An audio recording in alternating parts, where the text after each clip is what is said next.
মা, আমি কাজে যাচ্ছি, আজ আসতে একটু দেরি হবে। ঠিক আছে মা, সাবধানে যা। আমার জন্য আমার মেয়েটা কত কষ্ট করছে।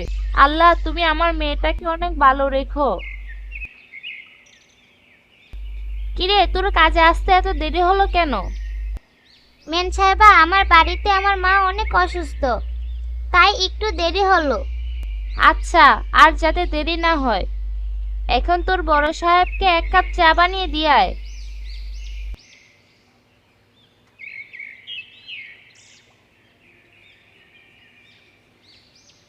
বড় সাহেব, এই নিন চা।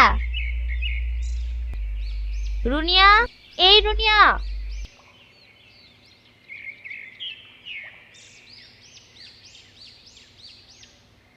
মেন সাহেবা, আমাকে ডাকছেন? কতক্ষণ ধরে তোকে ডাকছি, কোনো কাজ তো করিসই না, শুধু ঘুরে বেড়াস।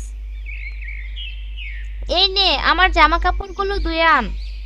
আচ্ছা মেন সাহেবা, এক্ষুনি ধুয়ে আনছি।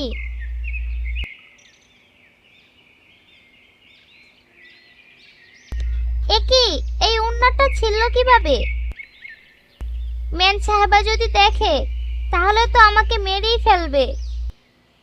কিরে রুনিয়া, কয়েকটা জামা কাপড় ধোয়ার জন্য এত সময় লাগে?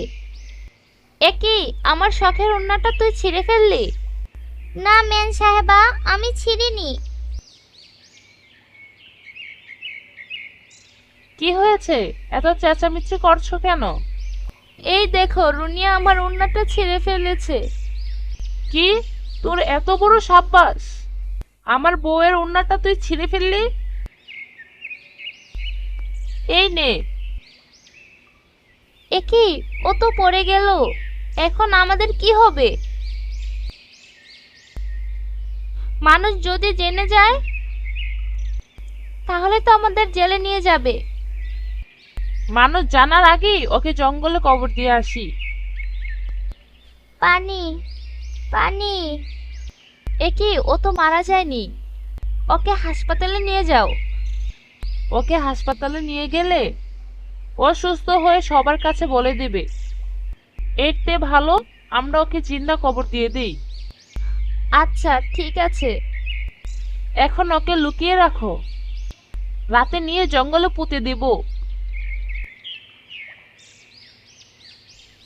এদিকে রুনিয়ার মা রুনিয়া বাড়িতে না আসার কারণে অসুস্থ হয়ে পড়ে। তিনি রুনিয়াকে খোঁজার জন্য রাস্তায় রাস্তায় হাঁটে। হাঁটতে হাঁটতে গভীর জঙ্গলে চলে যায়। সেখানে তার অনেক পানির পিপাসা লাগে। গভীর জঙ্গলে পানি না পাওয়ায় তিনি সেখানে মারা যায়। এই দেখে রুনিয়ার আত্মা তার মায়ের মৃত্যুর প্রতিশোধ নেওয়ার জন্য চলে যায় জমিদার বাড়ি।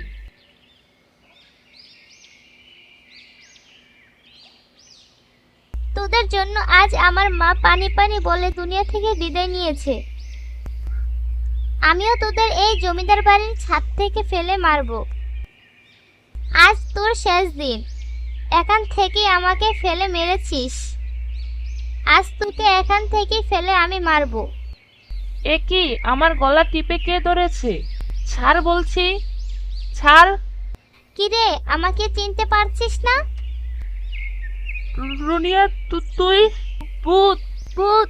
আমাকে ছেড়ে দে, আমাকে মাফ করে দে। তোর কোনো মাপ নেই। তোর জন্য আমার মা পানি পানি বলে দুনিয়া থেকে চলে গেছে। কোথায় কে আছো, এদিকে আসো। এভাবে রুনিয়া জমিদার সাহেবকে ছাদ থেকে ফেলে মেরে ফেলে। কিছুদিন পর সেলিনা বেগমকেও মেরে ফেলে। এই জমিদার বাড়ি অশুভ, চল চল এখান থেকে আমরা চলে যাই, নয়তো আবার আমাদেরও মেরে ফেলবে। এভাবে রুনিয়ার আত্মা শান্তি পায় এবং জমিদার বাড়ির আশেপাশেও কেউ আসে না।